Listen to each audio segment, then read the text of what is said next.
Last episode में जिन्वू ऐशबॉर्न से बात कर रहा होता है और ऐशबॉर्न उसको सारी हिस्ट्री बता रहा है अपने डोमेन में। लेकिन उस बीच उसकी बॉडी जो अर्थ पर प्रेजेंट है मोनार्क्स के सामने, उसके अंदर से बहुत सारी पावर्स निकलने लगती हैं। मोनार्क्स को पता लग जाता है कि असली किंग यानी शैडो मोनार्क अब बाहर आने वाला है। तो ये देखकर दोनों मोनार्क्स जिन्वू की बॉडी पर अटैक करते हैं, लेकिन उसको बचाने उसका फादर वहाँ पे आ जाता है और दोनों को बोलता है अब इसको कोई भी नहीं छुएगा। वो दोनों मोनार्क जिन्वू के फादर से लड़ने लगते हैं और उन सब में बहुत तगड़ी फाइट होने लगती है।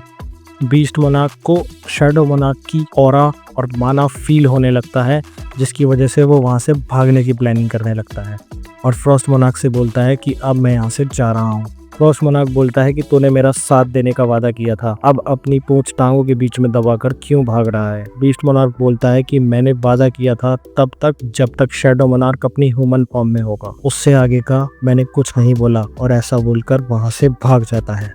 और फ्रॉस्ट मोनार्क को गुस्सा आता है, वो अपना स्पेयर जमीन में गाड़ता है और वहाँ के पूरे एरिया ख़त्म करने के लिए एक आइस माउंटेन की तरह ऊपर अपनी पावर्स को इकट्ठा करने लगता है और फुल फोर्स से अटैक करता है।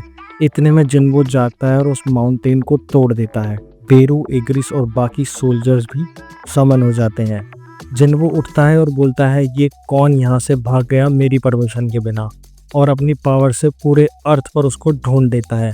लेकिन जिन्वू फ्रॉस्ट मोनार्क की तरफ पीट करके खड़ा था। फ्रॉस्ट मोनार्क सोचता है कि यही मेरे पे चांस है, मुझे इसे एक अटैक में ख़त्म करना होगा वरना मैं मारा जाऊंगा।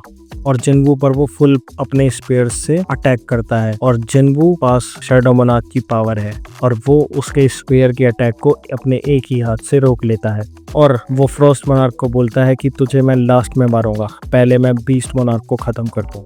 और बीस्ट मोनार्क छुपा हुआ है, तभी वहाँ जिन्वू आ जाता है और वो बीस्ट मोनार्क की इतनी फट जाती है कि वो जिन्वू के सामने झुक जाता है और माफ़ी मांगने लगता है और बोलता है कि मैं तुम्हारी हेल्प करूँगा अपनी आर्मी के साथ, प्लीज़ मुझे माफ़ कर दो। जिन्वू बोलता है ठीक है, मैं तुझे माफ़ कर दूंगा, लेकिन एक शर्त पर।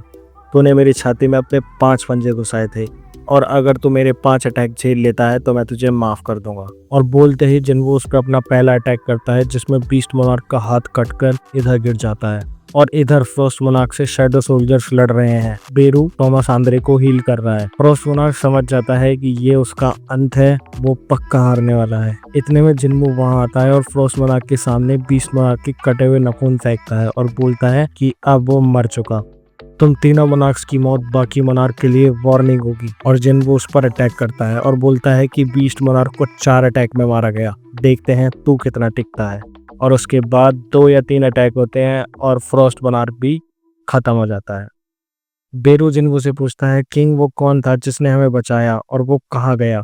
इधर जिन्वू का फादर घायल हो चुका है और वो सोचता है कि रूलर की वैसल बनना ऐसा होता है।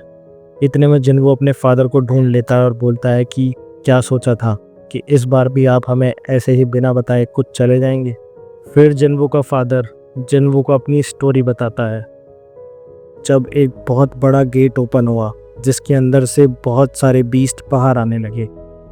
मैं गेट का डंजन बॉस क्लियर कर चुका था, लेकिन रूल ये था कि गेट क्लियर करने के बाद 1 घंटे के अंदर वापस निकलना पड़ता है, पर मेरे पास कोई ऑप्शन नहीं था। मैं फंस गया था उस डायमेंशन रिफ्ट में।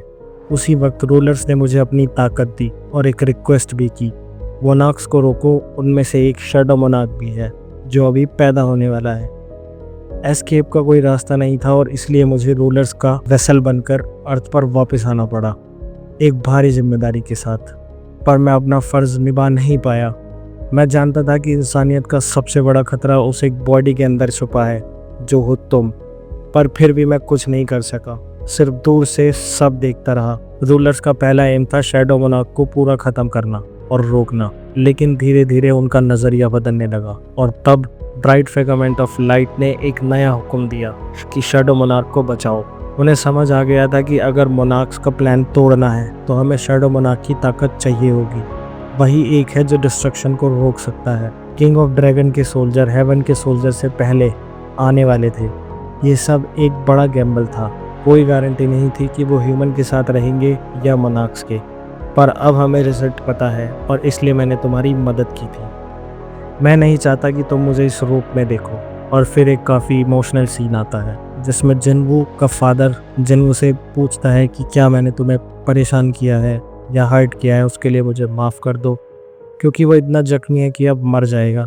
जिनवू भी बहुत परेशान होता है और रोता है। फिर उसका फादर उसको गले लगा देता है और वहाँ से वो एक लाइट बनकर गायब हो जाता है।